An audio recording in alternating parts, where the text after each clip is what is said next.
Thomas. Hey, what's up, Coach Buford? Man, you caught me in the middle of catching this last dance that everybody's been talking about. I don't think that's the last dance that everybody's talking about. Dude, is that Save the Last Dance? Yeah, Save the Last Dance from 2001. Everybody said it was a few years. That's the 2001 chick flick. We talking about the greatest ever on The Last Dance. Wait. Who? The greatest ever. The GOAT. You know. LeBron James? No. Oh, we gotta have a discussion. We gotta have a discussion. Cut it. Now, Coach, man, I was enjoying Save the Last Dance before you hit me with this news of this Last Dance. Everybody been talking about Michael Jordan, the greatest team of all time, the Chicago Bulls. Yes. Oh. Matter of fact, it's supposed to be focused around 97, 98, but it did me justice and went all the way back to the very beginning, so you can see the birth of the legend. So basically, it was a manifesto of Michael Jordan just telling everybody how great he is. Call it what you want. LeBron would never do that. I enjoyed all 10 episodes. LeBron would never do that. LeBron won't do a lot of things that Mike did. Oh, like what? Pass the ball? Oh, six. Oh, somebody went to 8 straight finals. Every finals he's been in, he's been the MVP. Everyone he's won, he's been the MVP, LeBron. And Michael, everyone he's been in, he did what? Oh, yeah, okay. Did they make it 7? Wait. Did any of them make 7 games? No, did he won? But did he win a 7th title? No. No, he didn't. Okay. And he needed Scottie Pippen for all those. LeBron was the clear best player on every one of his championship teams. And those teams. Oh, has Michael Jordan ever led the NBA Finals in points, assists, and rebounds? I don't think so. But my argument with that, didn't Batman need Robin? Did Batman not need Robin? It's always about the Batman Robin. Sometimes Jordan was Robin. And if I'm not mistaken, LeBron didn't go to just Batman and Robin. He went to the whole Marvel crew, didn't he? You know I can't argue with that. But hey, he likes to build a Justice League, and that's what my boy LeBron did. And speaking of a Justice League, we got to rank our top 10 players of all time. I have a feeling that Mike and LeBron going to be near the top. So let's get into this countdown. Ooh, shit.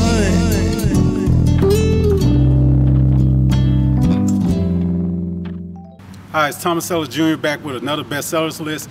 This week, since everybody around the world, well, okay, around the United States, is coming up with their top basketball player list, who's the GOAT, I'm here to bring you the list that is the be-all, end-all. My expertise will break down my top 10 players of all time, basketball players. Keep in mind, basketball players. And in order to do this, I had to talk to somebody that is a great basketball mind. I've seen developed players over the years, boys and girls.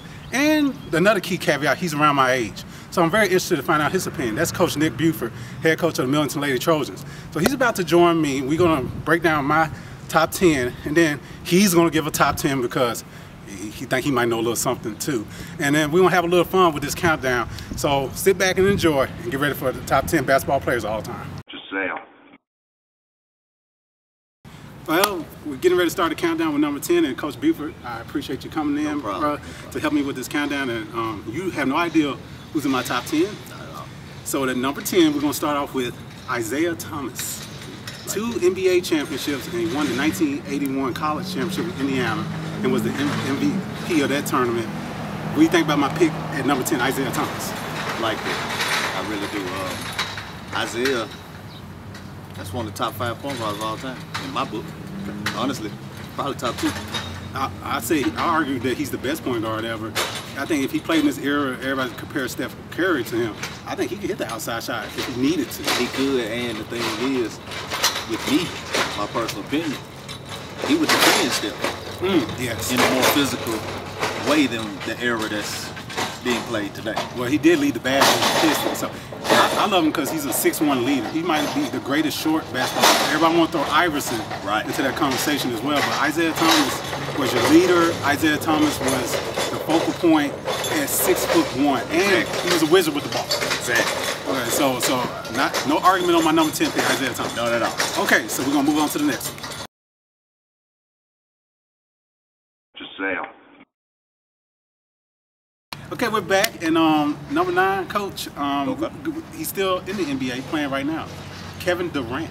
Wow. 2 NBA championships. I think it was National Player of the Year at Texas. So the most smooth, electrifying score I ever seen since George Iceman Girl.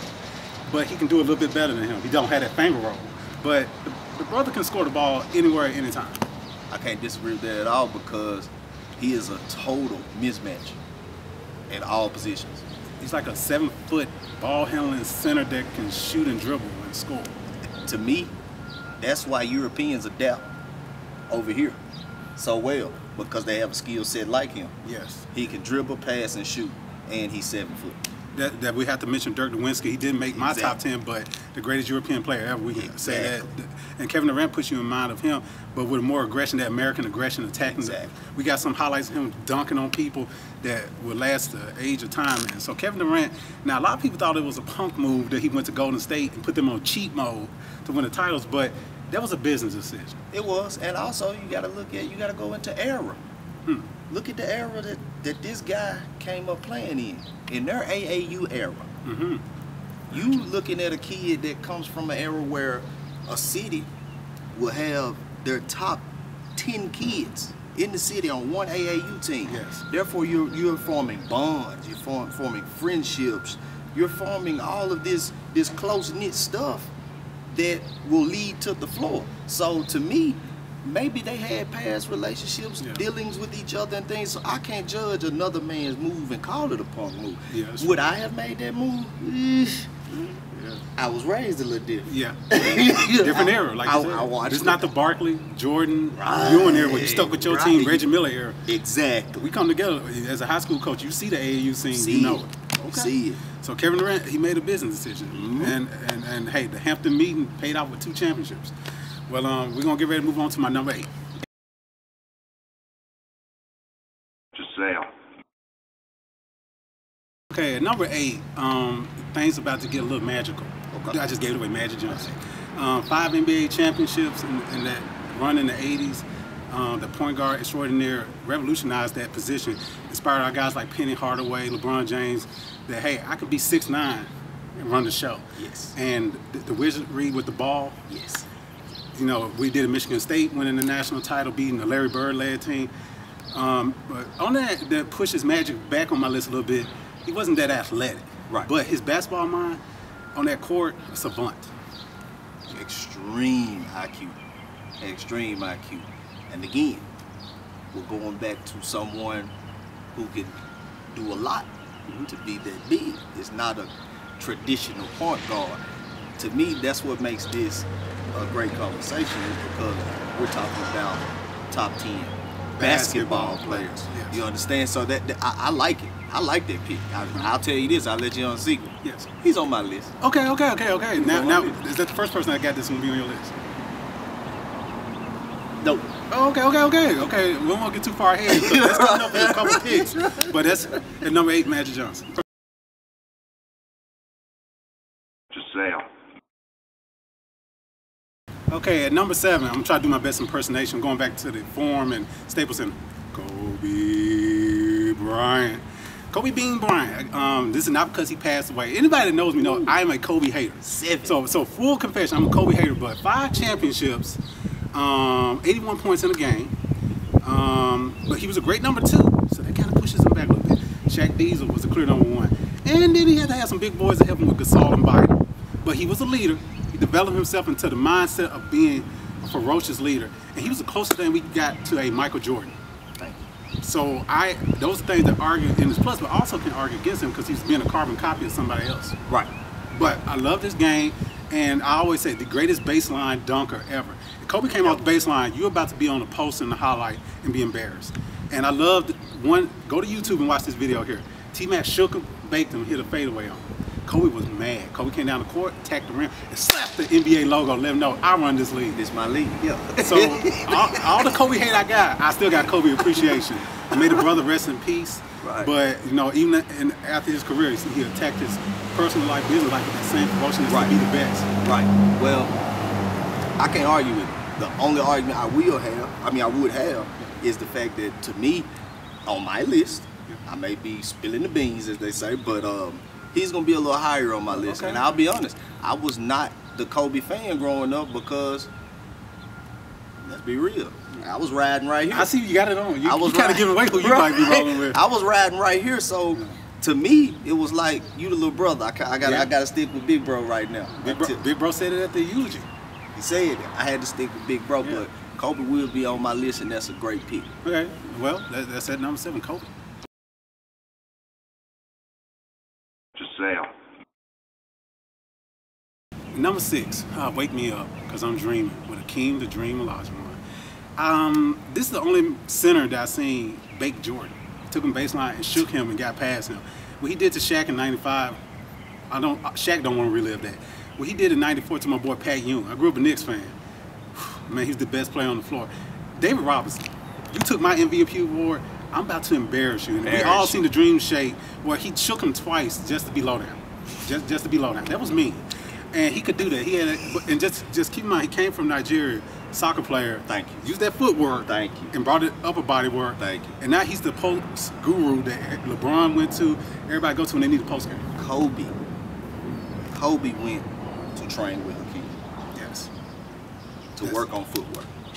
See, Hakeem is who I use with the argument as far as kids specializing in one sport. Yes. All right. Take a man that grew up across the pond. All right. Playing soccer. But his soccer game translated so good into basketball. Yes. Because of what? Footwork. Footwork. I have no argument there. See, now it had Steve Nash get a couple MVP awards. Thank you. So here's I think another caveat that we're starting to pick up on. These players that make your list, they help you bring up other people's names. Yes. So Olajuwon, man, maybe the greatest center to pure athletic center, because I got a couple centers ranked ahead of him, but definitely should be in anybody's top 10, me personally. Right. But speaking of top 10, personal top 10s, we're going to take a deep breath and get ready for your top 10.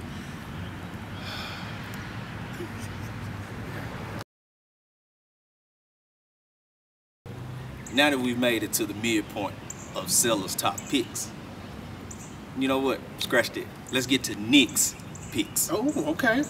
Well, Coach, the floor is yours. What you got for me? What's your top 10? My number 10, Tim Duncan. Okay, big fundamental. Mr. Fundamental. And that's it. The big fundamental. Yeah, 5-time champ. You will notice mine is going to start one way and end the same. Okay, gotcha. As far as the points on them. Okay. I love fundamental basketball. And Tim, bank shot, up fake, nothing flashy. He don't even dress flashy. He did just grow his hair out. Yeah, that's my type of guy. Okay. That's a lunch pail player. Okay. That's my 10, my number 10. Now, the thing about my list, my bottom 5 can be shuffled. Okay, interchangeable, okay. Yes, but we can move into number 9. Okay. My number 9 went with the Dream. Okay, Olajuwon made your list, okay. The Dream did make my list. The Dream made my list because of the footwork and his transition. Yeah. His ability to help guards. Yes. That's a basketball player. He can guard 3 to 4 spots on the floor. Thank you.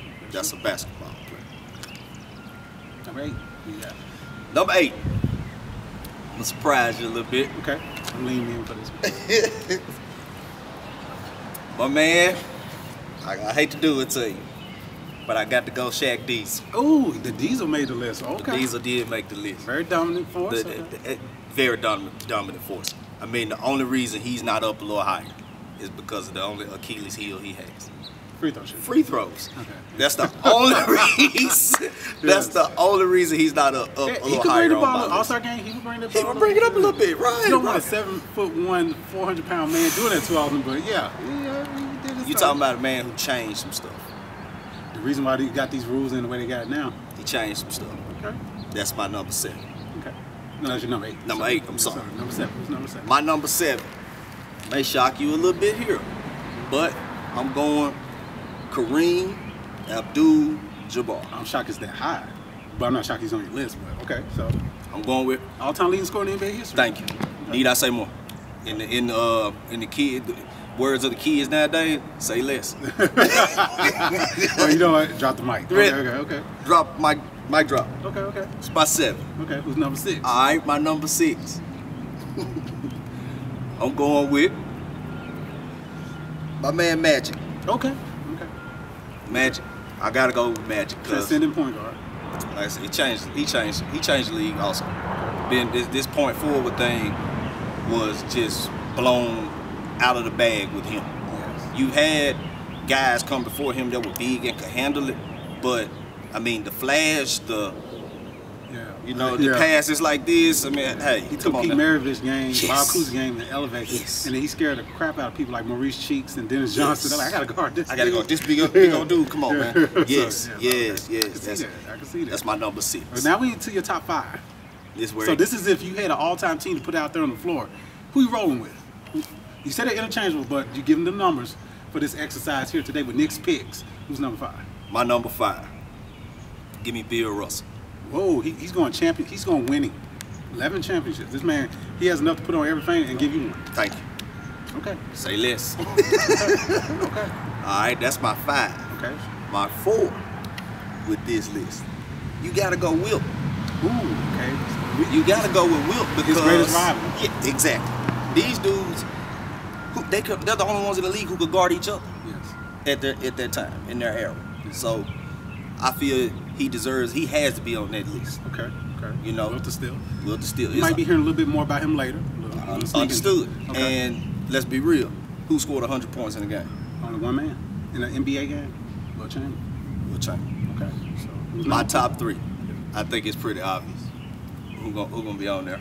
Okay. But you know, I'm not a King fan. I'm not a big King fan. I'm just not. Now I love what he does.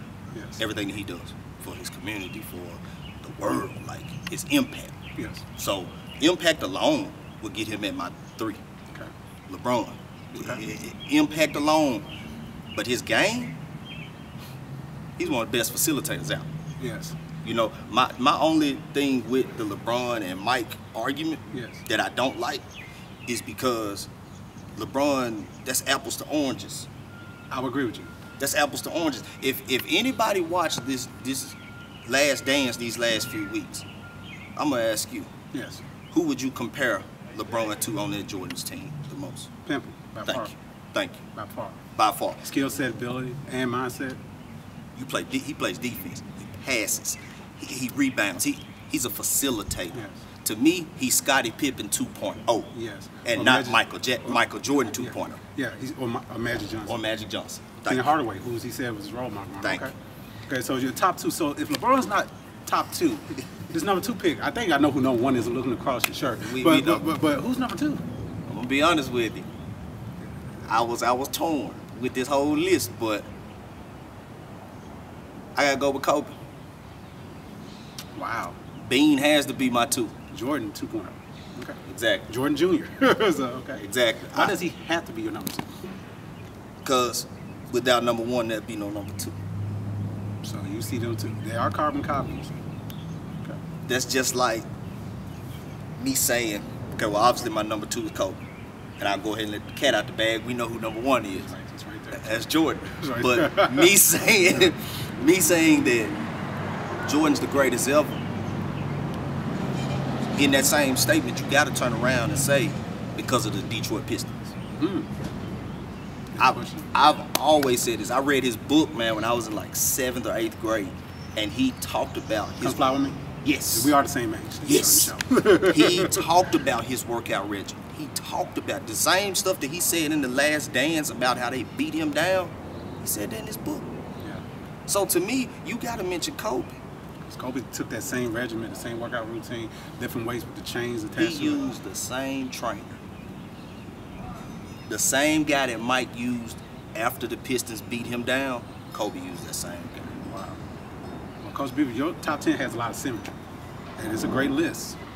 But I'm going to pull it back from it. We're going to get back to the bestsellers list. Let's go. And we're going to get to my top 5. Let's go.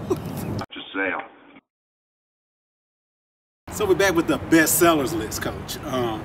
Yeah, thank you. Number 5, Kareem Abdul-Jabbar. I like it. Okay, all-time leading scorer, as aforementioned. He couldn't beat Bruce Lee. I don't know what that has to do with the basketball debate, but he was that guy that tried to go Hollywood, and be transcended. Right. But what he did in college, dominated UCLA. Amazing. 71 wins in a row in high school. Amazing. One of the best winners ever. And to pick up 6 NBA championships, because he snuck in one with the Milwaukee Bucks with Oscar Robertson, we got to mention him. Yeah, so Kareem made plays around him better, and he had the most unstoppable move in basketball history, the skyhook. Nobody could defend. Maybe Will Chamberlain got a couple of them, but other than that, not too many people could defend but Kareem Abdul-Jabbar. So total mismatch. I can't disagree with that at all. I mean, you talking about somebody again. He changed the game. Yeah, they banned the dunk in college. Thank you. Thank you. You got to give people credit like that. Yeah. So when you got rules like that getting changed, you must be special. Thank you. That's number 5. Giselle. Okay, we're back, and number 4. This is when you know you're a special player. I could say one word, you know who I'm talking about. Legend. Larry Legend. Thank you, Larry Bird. Larry Legend. The back issues got him early. Right. But for him to take an Indiana State team to a 33-0 record, Indiana State, when have you heard about Indiana State basketball? Not since then. And not before then. So the Sycamores, the boy from French Lick, he did a great justice to his home state. Then went on to the Boston Celtics and joined that legendary franchise. Right. And carried them through some tough times when they lost Len Bias. Just think Len Bias was on that team at that time. And he joined Larry Bird, Kevin McHale, and Robert Parrish. And then, that would have been scary. But Bird was a winner, 3-time champion on the NBA level. He got the best of Magic because he called his own teammates sissies. Yep. You talking about leadership. Kobe, I think he stole a couple things from his playbook too. Bird was not afraid to get in your head. And would fight. Yes. Would fight. Dr. J would knows that also. See, the only reason Larry Legend is not on my list because I think I didn't see enough as far as being the complete basketball player. Now, if you go back and look at his highlights as far as just shooting, yes, I don't think the ball touched the rim. Now, when you come into the NBA three-point contest in the locker room and say who's finishing second, exactly, and then go back it up, exactly, yeah, exactly. and knock your glasses off. Exactly. The man was good. He could shoot it, and I think Kevin McHale set the record for 57 points for Boston Celtics. He told him, "I'm gonna go break that." He went down to New Orleans, had Atlanta Hawks players celebrating him. If I'm not mistaken, this man, did he not win a three-point contest in a jumpsuit? Yeah, his warm-ups. He had his warm-ups on. And Larry Bird is the only man in NBA history that was an MVP, Finals MVP, Rookie of the Year, Executive of the Year, and Coach of the Year, basketball mind, from youth to his ripe old age now. No other man can hold those accolades, so that's why he's my number 4. Giselle. Okay, so we're back with my countdown, and we got my top 3, my holy trinity. And this sacred night, Michael Jordan is number 3. You look hurt by that, Coach. But let me explain.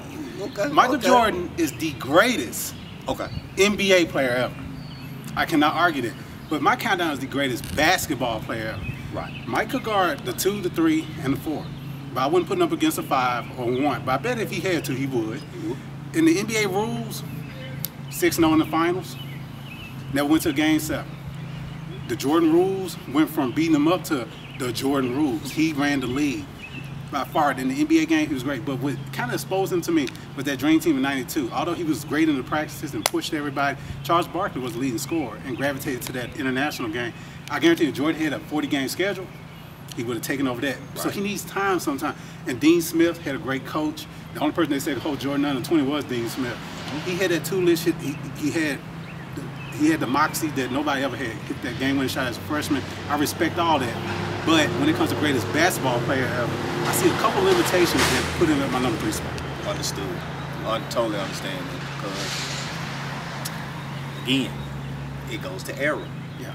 You know, like point you've made, hand check. Yeah. You know, Jordan played through that. And then when he didn't have to, we averaged 36 a game. So yeah. I totally understand him being at 3. I get it. Okay. I get it. Okay, but I know some people out there looking might be a little upset, but let me explain my top 2 when we get back to it.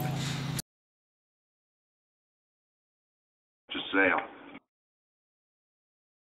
Okay, so now I'm at my number 2, and 2 might surprise a few folks, not old school people. Wilt the Stilt Chamberlain. We talking about Hollywood. You talk about Kareem and other people trying to go to Michael Jordan doing Space Jam. Conan the Barbarian. Right. Wilt Chamberlain, and we heard what he wrote in his book. We ain't gonna get into that. So it's just that he could have scored more points if he put all his energy to the game. Right. But 100 points in one game. Right. The best player on the court at all times. Right. During his era.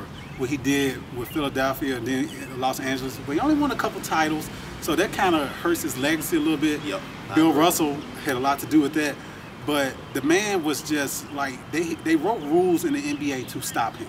How many players have rules written to stop them? It's a whole paragraph. They widen out the key to limit him and help defenders get a chance to have an equal shot against him, because he was making it look easy. Even when he was at Kansas, he made it look so easy. Right. And he'd be the first one to tell you, yeah, I was that good. And so he had the confidence and the braggadocio type nature. But yeah, Will Chamberlain is my number 2 because we talking about best basketball. So what do you have to say on that? I can't disagree. I mean, you're talking about someone, again, who's multi-sport athlete. Yes, you yes. know? Track legend. You know, high jump, long jump, man. Did some sprints. Yeah. So again, multi-sport athlete. I love it. And then before he passed away in '99, I think you saw pictures of him. He was still in great shape. Right. So he took the conditioning very seriously. Right. And he took the game very seriously. I know a lot of people say he played around and goofed off a lot, but you know, Wilt was a consummate pro and professional. But I think to be the best basketball player of all time, are you the best athlete on the floor? At all times. Wilt was that. Michael Jordan, love him, greatest basketball player ever, greatest basketball player on the court at all times. But his own teammate Scottie Pippen could be arguably more athletic. Sean Kemp, Dominique Wilkins. It's a whole lot of people who are maybe more athletic than Michael Jordan that if I took him on the football field or anywhere else could outshine him. Right. So Wilt, his era, the guys that he went against, we're not going to do that against him. So not at all. So that's why he's my number 2. And let's get ready for number 1. Giselle. Okay, so if you haven't figured out by now, like he gave away with his Jordan logo on his shirt, the Laker gold that I'm wearing must be LeBron King James. And yes, I'm drunk on the Kool-Aid of LeBron James. I read the King James version of NBA basketball. But I tell people this all the time, Michael Jordan is the greatest NBA player ever. LeBron James is the greatest basketball player ever. The reason why I say that, I've seen this man guard the center, power forward, small forward. I seen him guard the shooting guard, and I seen him shut down MVP Derrick Rose, who's a point guard. I've seen him dominate on the Olympic level. I think if he had gone to college, he would have done the same thing. What he does in the NBA, he is the best athlete on the floor until Giannis got into the league at all times. So he had a great run for that long time. And so that's why I argue that LeBron is the greatest basketball player ever. Because you can take him, we're here in Millington, let's go old Millington South Elementary School, have a pickup game. LeBron is going to come there and be a savant, survey the court, look at the guys who are out there, pick the right people, put them in the right place. He's going to pass you the ball. He's going to trust your ability. And he's going to make you a better player. This also goes into being the greatest basketball player ever. So that's my argument for LeBron, because if we go look up Michael Jordan's top assists, there'll be about 1 minute video. When we look up LeBron's top assists, you're going to be there for a good 30-minute video, and you'll be like, ooh, I remember like the one he did against the Lakers. So, yeah, So that's my argument for LeBron. What do you got to say? I can't argue with it. The only reason he's not it's all those finals losses. All those final losses. It ain't even that. It's not even that. Okay. Here's the thing that keeps him away from the very, very top of mind, like the #1 spot. Yes, sir. He's not finished. You know what I mean? Okay. Yeah, I hear you. He's not finished. Because hey, in 5 years we could do this interview again. Yeah. My list could be totally different. Why? Because you have Durant, who's not finished. Okay. You got LeBron, not finished. Giannis, not finished. Just getting started. Like Giannis came in and shoulders were paper thin. Yes. Now look at him. Yeah. This dude looks like an action figure. You know what I'm saying? So these guys are not finished yet. So that's why James Harden, Russell Westbrook. You know all these dudes. Russell Westbrook is possibly going to end his career averaging a triple-double. Who's done that since Oscar Robertson? Yeah. So you see what I'm saying? That's the only knock on why he's not higher, and it's not a few more younger guys on there. It's because they're not finished yet. Gotcha. I got to give them a little bit more time to see.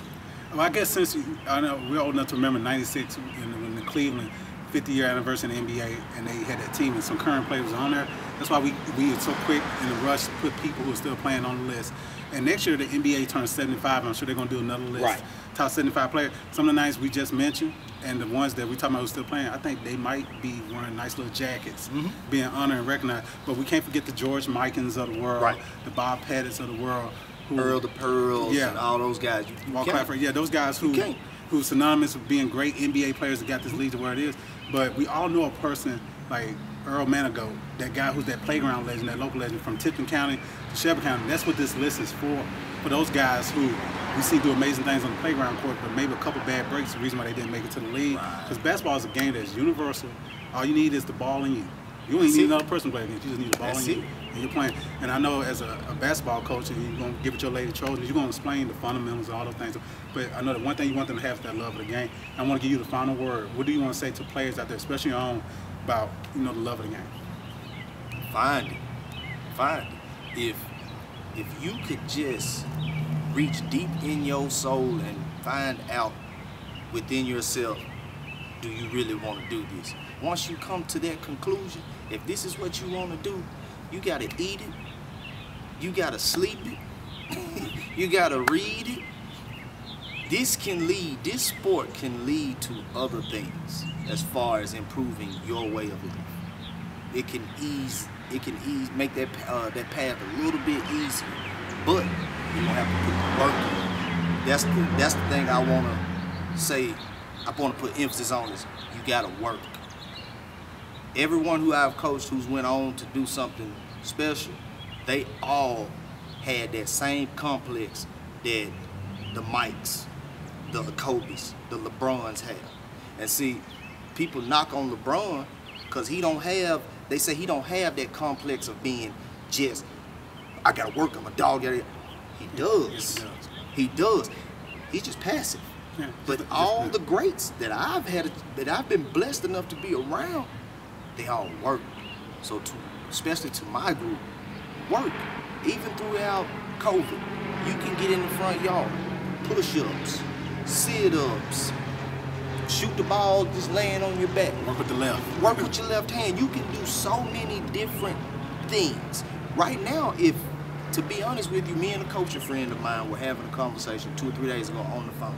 And he said he feels really more confident now in his group because he thinks this situation is going to make them come back and love it a little bit more because it's been taken away from them for so long. And I get that. I get that. I just want my group to come back hungry. So my encouraging words to y'all, get hungry during this time. If you want to do this, you got to put everything you have into it, and not just 4 days a week. You actually got to do it 7 days a week. That's how you come to greatest of all time. Thank you, Coach Buford. No problem. Appreciate it, man.